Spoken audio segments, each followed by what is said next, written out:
but thanks for being able to do this and being the second mentor for these talks. But yeah, this, just to reiterate for people who weren't here the first time, the goal with these is like a quick in and out, like 30 to 45-minute calls with people within the clinical athlete community that we trust and that we respect and that we can like look up to as mentors, and then just have like a round robin of questions, or either like specific cases in clinic that you want some like feedback on, or questions like to Jared in particular about what he's doing, etc. It's really open-ended. So I'm going to mute myself and open it up to whoever has questions. Let me jump in by saying the fact that I made a list of people who you like, know, and trust, it's a low bar. So thanks for letting me in here.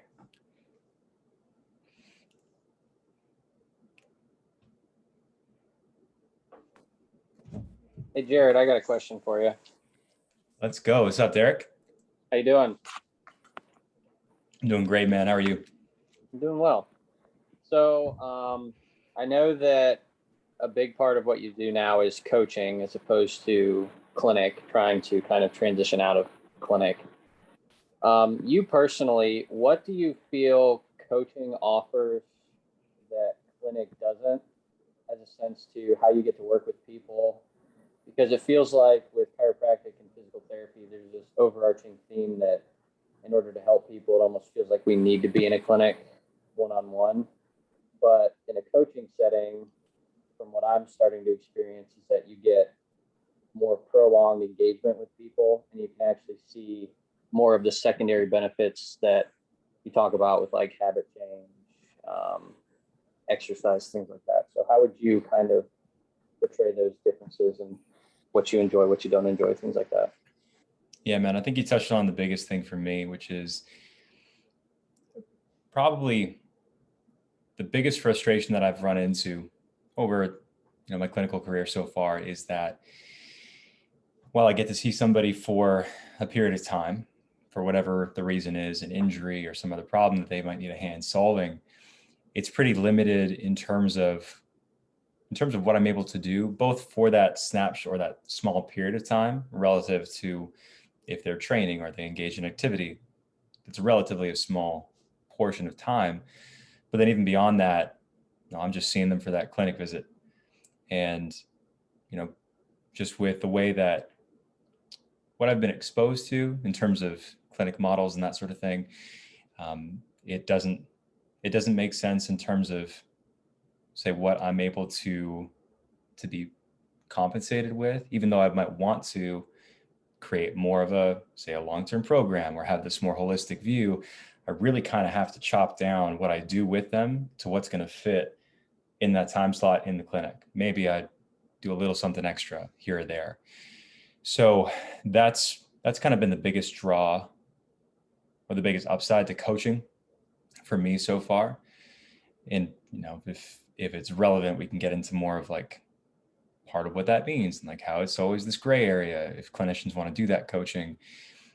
Anyway, this long rabbit hole, we can get in the weeds, but I prefer in a lot of ways being able to have that sort of bigger view and being able to work with somebody more holistically, in a sense, if that may not be the best word, but that's kind of what comes to mind. And I'll also say that in some people's cases, it's not always needed.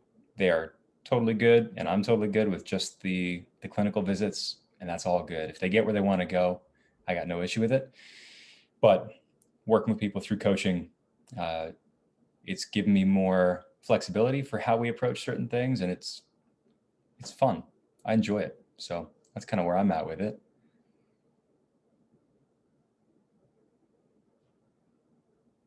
Did that answer the question there, man? Yeah, no, that's helpful. It's just like trying to figure out that balance between the two. Because again, there's just this expectation that like if you're going to be a chiro or PT, it's almost like you need to be in the clinic. But I feel like with a lot of our experiences and with the knowledge that we get through school and then groups like this, that it's hard to carry over a lot of the things that we want to promote. Because like you said, I mean, if we're following more like a value-based care or patient-centered approach, I'm probably much. So then the question is, how much of these things are actually carrying over in their life, as opposed to if I can, set up a program, keep working with them and have longevity and be more there for accountability as well, as opposed to I may see them for, an hour of their day once a month, twice a month, trying to enforce, or not really enforce, but work with them in that time frame, as opposed to, like you said, coaching. It's more of like that team effort as opposed to just isolated incident and then they have to figure it out kind of on their own. Yeah, man. And I really think I see that to be the driving force behind a lot of clinicians. I mean, you get to see this firsthand in Honey Badger for the movement towards something like a hybrid model where people get to see clients in person in the clinic. If that's a box that either the clinician wants to tick or just would be helpful to have for that individual client, but then also being able to create programming or these more overarching things that kind of fill in the gap that might exist otherwise. And it makes sense to me, and again, I'll say that it's not everybody's cup of tea. Some people, both on the client side and clinician side, are totally fine working where they are, and more power to them. I think that if it brings the fulfillment that they're looking for, if the clients get the outcomes they're looking for, great. If it ain't broke, but I also do understand and see a lot of people gravitate towards that hybrid model for those reasons that you brought up.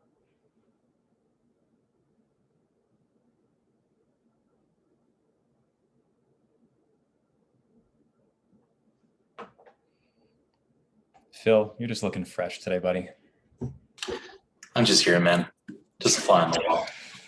And I'm happy about it. Maynard, good to see you again, man. Good to see you again. Long time no see, right? Yeah. Yeah, I actually had a question that I thought of between when we talked earlier today and now. I was just wondering how you navigate situations where you have like a lifter athlete come to you and then they have these like narratives about like the reason why it hurts or I have pain is because I don't know, my knees cave in or things like that. Like how do you kind of like work with those athletes to get them not as focused on like a kinesiopathological model? It's a good one. So let's stick with the knee cave just so that we have something to focus on for the example. Regardless of what we're talking about, it's going to be based on the relationship that we build first with that person. So regardless of what that person thinks, and then what I'm going to try to tell them or how I'm going to try to guide their thinking or their path, it doesn't amount to anything if they don't like me first and trust me to a certain extent. So, step one, and we're going to keep this kind of surface level to start. We could dig in if we want to for any parts of it, but step one is getting to know one another, getting them to like me, and getting them to feel like I've taken a genuine interest in them, in what their story is, what's bringing them to see me in the first place. And not even just the nuts and bolts of what's going on, but how it's making them feel or how it's affecting them. So if they're a lifter and they're in pain, it's not like I'm going to necessarily turn it into a psychoanalysis session, but I might say something like, yeah, that sounds really tough. How's that affecting you? Or that must make training pretty frustrating.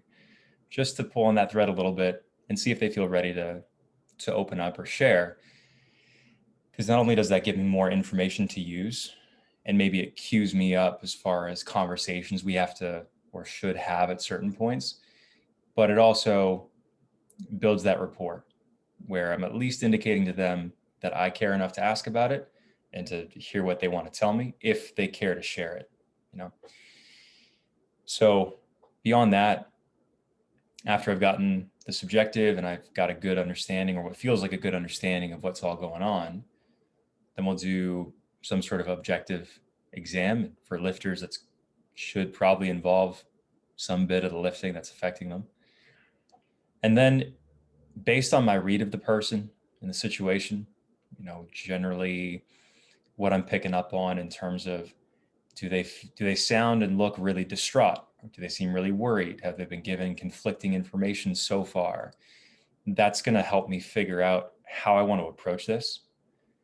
Because if they already seem distraught or frustrated, or shoot, maybe they're just having a crappy day, that's still going to inform how hard I want to come in on this thing, assuming that there's what they think may not be in line with what I think.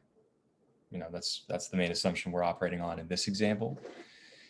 But once I've kind of picked my angle, I'll just approach it like a conversation and say, okay, so here's the deal. Here's what we're seeing. And yeah, I'm seeing that knee cave that you're talking about. And you know what? In some cases, that might be a relevant factor where it's going to change the forces or the stress on your hip or your knee or whatever the issue is. And I want to affirm, I want to make the person feel like what they think and what they have been told is valid, so long as that's true. Or at least I want to make sure that they know that I've heard them, that I understand where they're coming from. If I don't think it's a big issue, I'll almost always try to spin it in a positive way. I'll tell them the truth. I'm not going to distort that, but I do try to put a positive spin on it.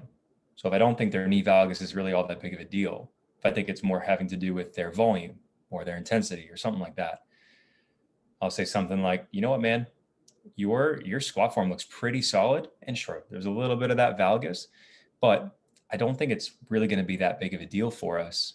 In fact, I think the biggest issue might be that your volume just kind of spiked over the last block. Like you went from squatting once a week to squatting 3 times a week. I think that has more to do with your knee pain. So I think this is a win for us, because if we start to just play with the dosage of your training a little bit, and sure, maybe we work on your squat technique a little bit to make it feel stronger, I think that's going to go a long way to help that knee feel better and to make you feel like you're back in the pocket. You can still train, you can still do the things that you care about. And then I'll ask them if that makes sense. And I want to get their input, whether they think that's fair, whether they feel like I've missed something. So I want it to feel like this journey together, rather than just me saying, no, you're wrong, this is what's going on, now I'm going to fix you. I don't know, it's kind of a mischaracterization, but hopefully that point comes across. Does that make sense for you, man? Yeah, for sure. Thanks. No problem. Any follow-ups on that? Because that whole thing, it can be a tricky thing to navigate for sure when there's somebody in front of you, whether in the clinic or online.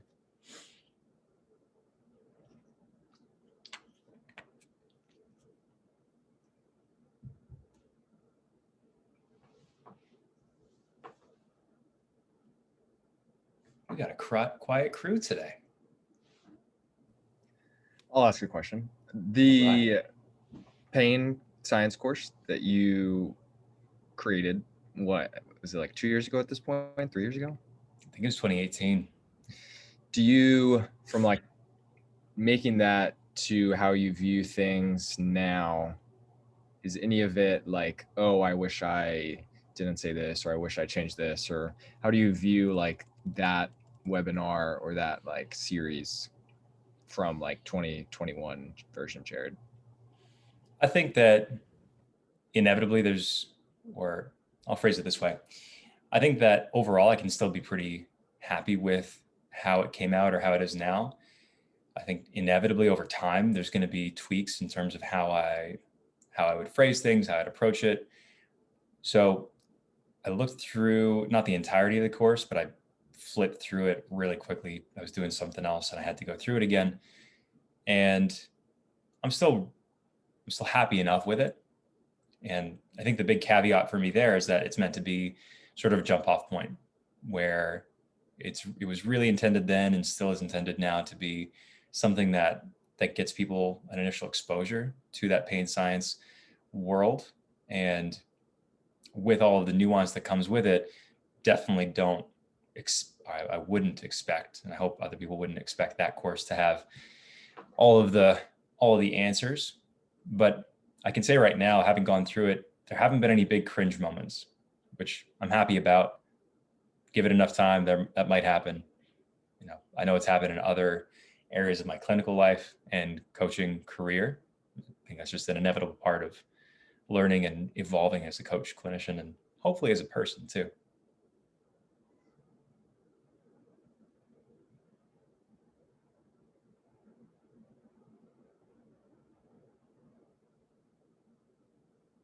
Who's got something else? Let's chat. I don't bite, I promise. We can also just talk about lifting. I wonder what your experience with the Honey Badger project has been, because I know you went through that program early on. Yeah. Anything in particular about it, or just sort of general overview for me? Just general. I haven't heard or looked much into it. So I can say this without hesitation and without exaggeration. Honey Badger Project is enrolling in the Honey Badger Project is one of the best decisions I ever made. And it absolutely changed my life, you know, both in terms of how I am as a person, coach, clinician, and even just in my personal life, in giving me more of the tools to have better, more, bring on the doggo, let's go. Having the tools to have better conversations, which is what a lot of this stuff comes down to anyway. But then also tactics and strategies to build businesses. There we go. Love it. All right. Well, I've just been upstaged and I'm not mad about it. So it's helped me there. But then also, I mean, don't know how many of you would have seen or not seen, but I'm actually leaving the clinic in 2 weeks. So I'm just going to be full-time between my business, clinical athlete work, and coming on staff as part of the Honey Badger Project as a coach. So it's representing a really massive shift in what life is going to look like for me, but especially for my family. And that's really been at the crux of it all for me. This last year, I've been coaching since about 2016, end of 2016. Kept a small roster, always was a side hustle. And then early last year, when everything went down with COVID, it really crystallized priorities for me. So I decided that now was the time to put the pedal down on my coaching business and scale that up so that I could have more time and freedom, particularly to spend with my kids and my wife, because we've got 2 3.5-year-old daughters and a 1-year-old. And even in the last year, I'm recognizing how much time I didn't have with them. So it's a long answer, but yeah, Honey Badger Project for me has been a really transformative thing. Would you say you're an outlier with having the ability to do that, or is that a common trend? Give it like a year or two or something and you're at that level. And just to qualify too, you mean an outlier within the Honey Badger Project in terms of like where I'm at or where I was at, how my life fell and my ability to kind of push forward with it? More in the fact that you're able to move away from the clinic, like you can financially support yourself with your coaching, like it was able to take over your other source of income. My answer would be no. And I'm going to qualify it by saying that within the Honey Badger Project, you know, there are a lot of wide-ranging clinicians and coaches. You know, just to put them on the spot, we've got people like Phil Liu right here, who is the co-owner of Lotus Spine, Cairo in Toronto. And so he's part of Honey Badger Project. And Phil, hopefully I'm not saying anything out of turn, but down the road, you still intend to be a clinician, you know, but just sort of evolve the model that you and Lotus use. Is that right? Yeah, so I joined with Jared like in 2020, and during the pandemic, it was just like confusing as crap because again, people didn't want to come in for obvious reasons.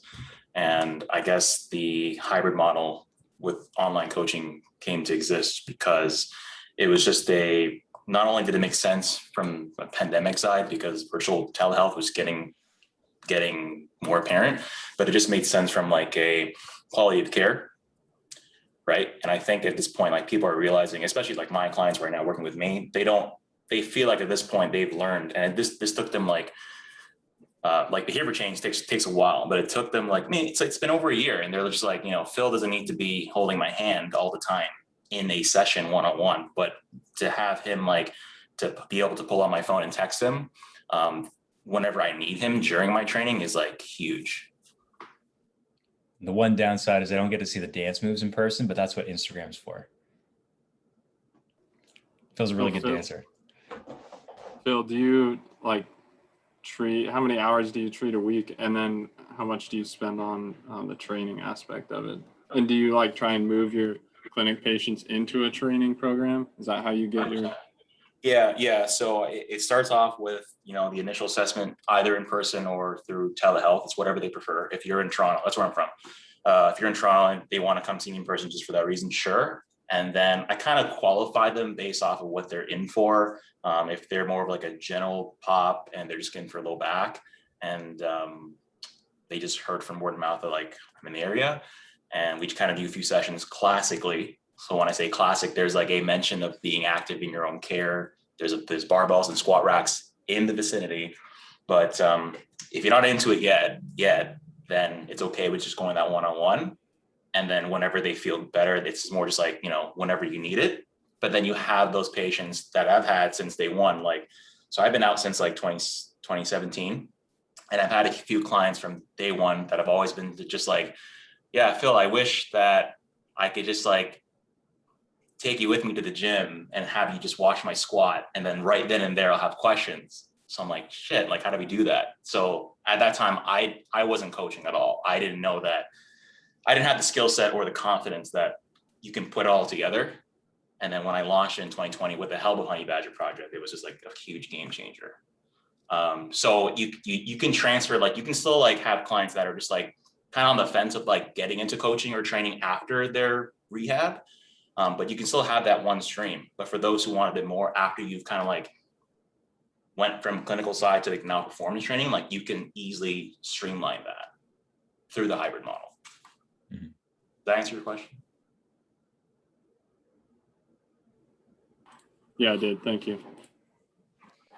Yeah, it seems for a lot of clinicians to be another way to diversify and round out what offerings they have for people, if it makes sense for the client and it's in line with their goals.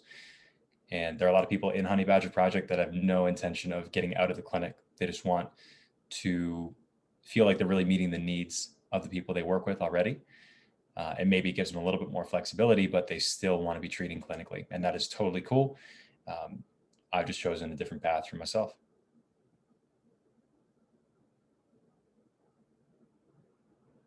So Jared, now that I just realized you've been coaching since 2016. So when you first started your first year, what were your biggest, lessons that you learned in your first 1 or 2 years of coaching? Holy, biggest lesson. That's a good question. I'm going to spitball this because I don't know for sure. But even just thinking about how I coached then versus now, it's so different. And I think maybe the biggest difference was in confidence and recognizing the value that I was able to bring to somebody. And I'm willing to bet that what I'm going to say next is something that we could all identify with on some level at some point. But when I got into it, I'm a new coach. I haven't been established. I don't have a track record of successful clients, that sort of thing. I've been lifting for a while. I knew stuff, but it was a matter of applying that, and convincing myself that I was good enough, if we distill it down. So that was where I started. Had a couple of clients, and I was kind of co-coaching with a friend of mine at the time. It was not a scalable model in the slightest. And then we went different ways, ended amicably. But biggest lessons probably were I'm going to steal the line from Derek Miles. It's always confident, never sure. And I think he ripped that off from someone else. So we're just passing it along, right? But you can be confident in what you're doing and what you're saying with somebody. without having to be certain that that's the thing. And should it be controversial, especially for this crew? Can we really be certain about most things when we're talking about clinical stuff or even coaching? Not likely, but we can make damn sure that we've got a great understanding of that person who we're working with, what they care about, where they've come from, what their life looks like, where they want to go. Have a good conversation around how we can start to move the needle, what that journey probably looks like and what the system will be in terms of trying something, seeing if it works, figuring out what's working, what's not, changing out the stuff that's not, because that's really the vehicle that gets us where we want to go. And then conveying all of that with the confidence that our intention is to help and we'll figure it out along the way. And Phil, I've ripped that straight out of Frank Benedetto's mouth right there. So that's probably the biggest lesson there. And there have been evolutions in terms of preference of programming styles and ease of communication, or just feeling more comfortable relating to different people, having those conversations. But that comes with reps. And it's just one of those things that I think you have to get into at a certain point. And I think it helps maybe to some degree, knowing that it is the most normal thing in the world to not feel super confident initially, but it sounds corny sometimes, but to embrace it and get those reps in, get some on you, and figure out how to iterate, get better, and who you can surround yourself with to help you get there.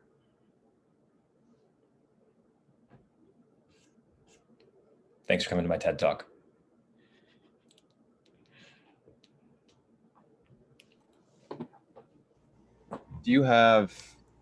What does your eval process look like in clinic versus if it's through telehealth or through online? Do you feel like you're anything that you're majorly missing that you can't do in person, or that you can't do remotely? Yeah, there's some trade-offs in terms of some of the orthopedic tests here and there. I find I don't miss them too terribly much most of the time. I'm trying to think of an example where I really wished that I could get my hands on someone. There was one where I'm fairly confident we had some shoulder issues. I think the capsule was involved to some degree. And I was making that or landing on that conclusion remotely through telehealth at the time. But both she and I agreed, or she had said first, it'd be great if you could just feel it. And I think it had to do more with her wanting that certainty or that confidence that would come with having someone do that orthopedic assessment, which I get, totally understand it. So we agreed, hey, maybe that would be a good thing for us to do at some point in the future, especially if we run into some roadblocks.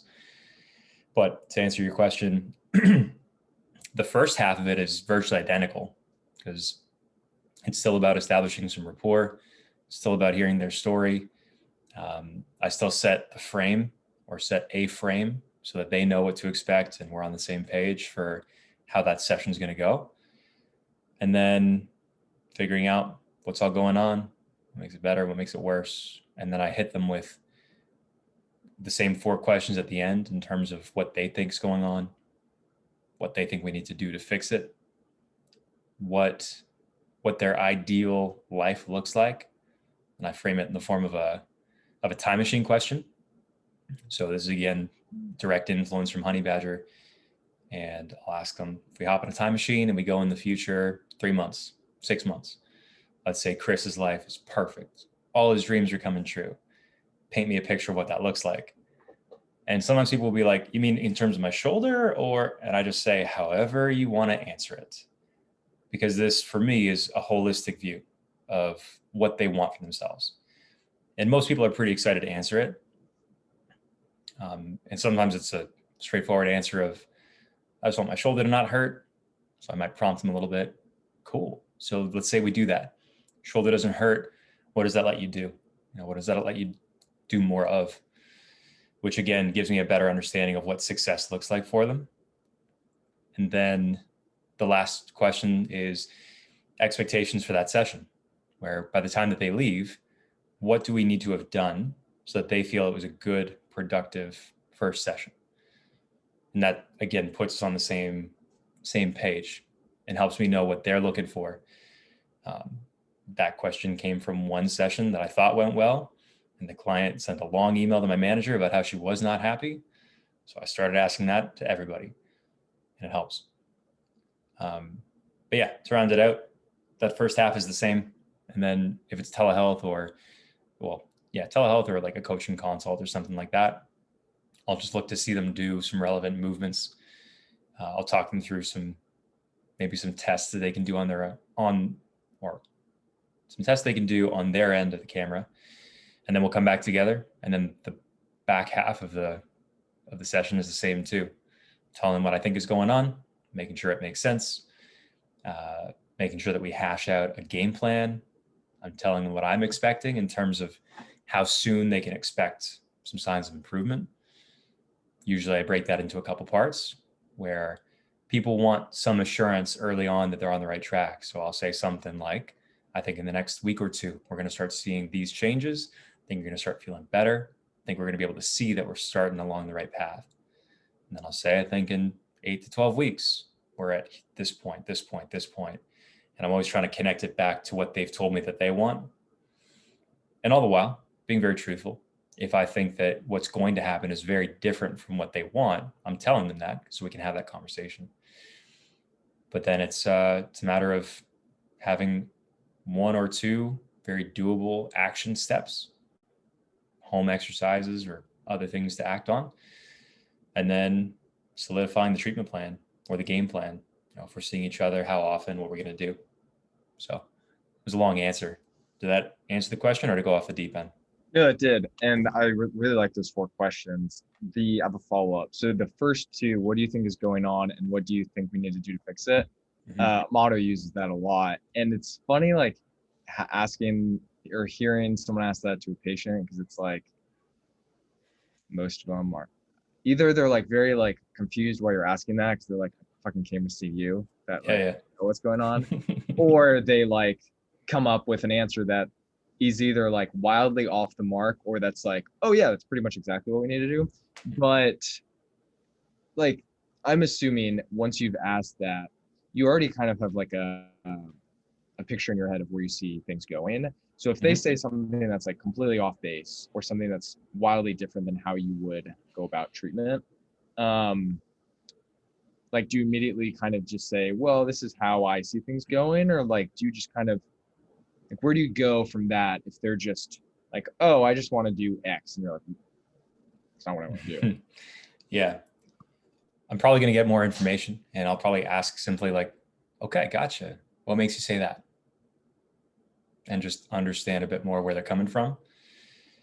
And if at the end of the day, it's still that sort of conflicting thing where they want X and X is not what I want to do, or I can't feel super awesome doing it, we'll have that conversation.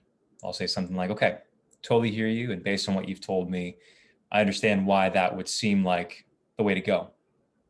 Based on my experience and based on what the research is telling us about this thing, we know that the most important thing to do to get you where you want to go is A, B, and C, right? Now, X might be a component of it. And if it's really important to you, we can figure out how to incorporate that to some degree, right? So I want to make sure that you feel good about what we do to get you where you want to go. But I just want to make sure that we get you there as quick as possible. And I know that we need A, B, C as part of the process. So how do you think we should go about this? And I'm probably kicking it back to them. So it's more this collaborative thing. It's rarely been the case where there's been such a bottleneck where we can't find some sort of agreement. If it came to that, if it was a true like moral or ethical obligation or conflict for me, then I would refer them out to somebody else. I can't remember the last time that happened though.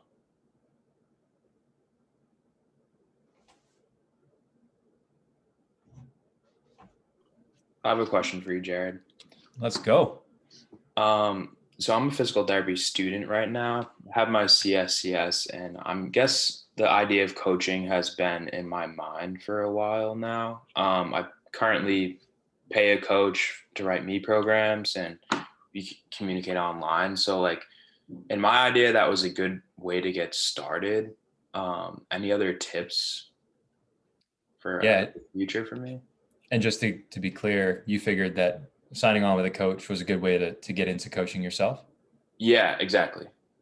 Yeah, man, I would agree. I would absolutely agree. I mean, beyond that, I really don't think there's much else that I would point to and say, you have to do this before you get started, Joseph. Because when it comes down to it, one of the things that holds us collectively as healthcare providers or healthcare students, and shoot, it even extends to a lot of people in the exercise or fitness world too, one of the things that holds us back is some of the fear and uncertainty of stepping into a new role and then trying to offset that by taking in a bunch more information. And information is good. We do need that, but it can be skewed where we focus so much on taking in information that we never actually do the thing. Right. And I'm not saying that's what you're doing, to be clear, but I've seen it happen enough. I mean, shit, I've been the guy that's done it. So going back to what I was saying in response to Phil's question around getting in reps, you kind of have to do the thing at a certain point, and not even to make these things mutually exclusive. Not to say that you have to stop taking in information or learning from your coach or, drawing from whatever other resource and then just simply coach. I think both ideally exist together on an ongoing basis. But yeah, man, there's going to be a lot of learning that happens in the practice of it, where you see some concept that you thought made sense, or that does make sense in your mind. Maybe it works for some people, but you're going to find the instances where it doesn't work for others, and you'll start to learn about how you want to do things. So I won't ramble for too long on that, but you hit me back. Do you feel like you're at a point where you feel ready, or like you might be able to pull the trigger and kind of get your feet wet some, or do you see some other gap that needs to be covered first? No, I think I could coach somebody tomorrow. I just don't know how to make that jump, I guess. Yeah, that's all it is. Do you think it's a matter of finding that person that you'd be able to start coaching? Right. Yeah, definitely finding the right person with the right kind of expectations that we're both trying something new here, but I'm confident that I could help you achieve your goals, kind of thing. Yeah.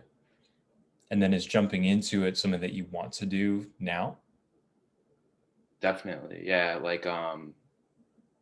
I graduate school in 2 years, so would love to get this going before I graduate. Yeah, man. Thinking of your network, like family, friends, people that are connected with, can you think of somebody who, if you approached them and said, hey, I want to start getting into coaching, I'm looking for somebody to help me do that, do you think can you think of someone or some people who might be receptive to that conversation? Receptive to me being their coach? Yeah. Or even just saying, hey, I want to coach some people. I'm looking for someone to help me get started. Or is that something that you're interested in? So yeah, just what you said. Yeah, I think so. I would say Nice. so, yeah. So next thing is just having that conversation. Okay. Yeah, that makes sense. Just got to do it, I guess. Just got to do the thing. Okay. How do you feel about that though? It's a little intimidating, yeah, but I think, that's definitely the answer. Sounds about right. Yeah. It usually is pretty intimidating. And there's a great book called The War of Art. Not the Art of War by Sun Tzu. Also a great book. But The War of Art by Stephen Pressfield. And he talks about resistance basically being the thing that stops us in whatever endeavor, as students, as business people, as whatever. there's going to be this resistance that stops us from doing the things that we want to do or need to do is the better word. And fear, apprehension, uncertainty, intimidation, those are all really, really normal parts of it. But the rule of thumb that he gives in the book is there it is, the War of Art. The rule of thumb that he gives is the more resistance we have towards something, the more likely it is that's the thing we got to do. Which doesn't make it easy, obviously.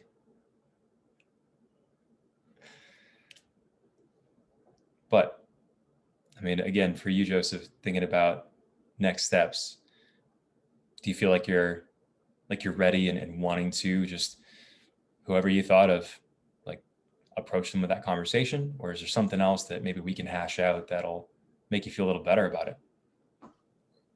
No, I think you're on the right track. I guess the next step for me would be to start reaching out to the people that might be receptive to me coaching them, and then the coaches I know, and just see what happens from there.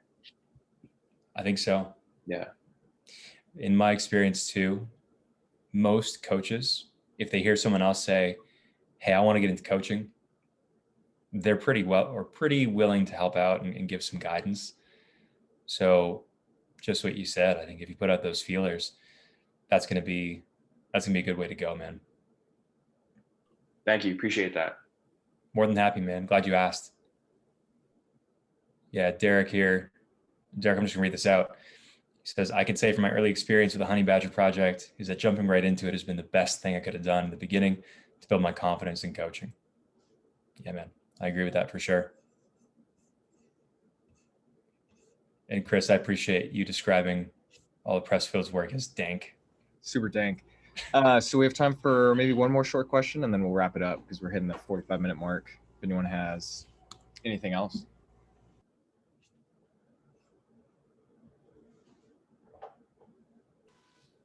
I was curious about how the referral process works in telehealth, and like how you still build relationships to stay integrated, because it feels totally different when you're doing everything remote as opposed to like having a clinic and being able to like promote your clinic to these different places, as opposed to saying, well, I work from home and everything is telehealth. Now, granted, I'm not in clinic, so I don't understand fully how the integrated setting kind of views those things. So how have you kind of navigated like referrals and still building those relationships remotely? Mm-hmm.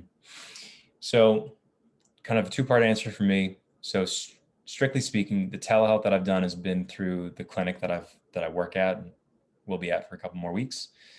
So part of that relationship, at least in the local area, has been done through that clinic, where there's some element of reputation and trust that's been built up between the community and potential clientele and the clinic/clinic staff. I found that a lot of my referrals, though, both in the telehealth setting through the clinic and with some coaching consults outside of the clinic, have come from the relationships that I've built up with other people elsewhere. So there's a personal trainer who I did my personal training certification with in friggin' 2012, 2013. He and I are still on great terms, still friendly. And then it just sort of happened organically last year, where he said one or two of his clients had some issues. We linked up, and he knew he could trust me just because we see things very similarly in terms of trying to keep people doing what they love to do. And he knew that I could help make his life easy and the client's life easy by seeing the client and saying, from the physio perspective, all right, here's what I think's going on. Here's how I think we modify training, and just sort of being that almost like a concierge, just making sure everybody gets what they need and making it real smooth. So that's become a referral source. Same story for a couple other people. So, I mean, I don't know, you'll tell me in a sec, but I don't know if it helps any, but it just still comes down to building those relationships, even if the mechanics or the nuts and bolts of it are different. If it's not so much the case where you've got, say, the brick and mortar and they've got a brick and mortar, and you kind of go over and talk to each other the way that would be very normal. It's still the case of someone reaching out to the other, making initial contact, trying to figure out how this relationship helps everybody, or how you, if you're trying to build these relationships, how you can add value or make that other person's life easier.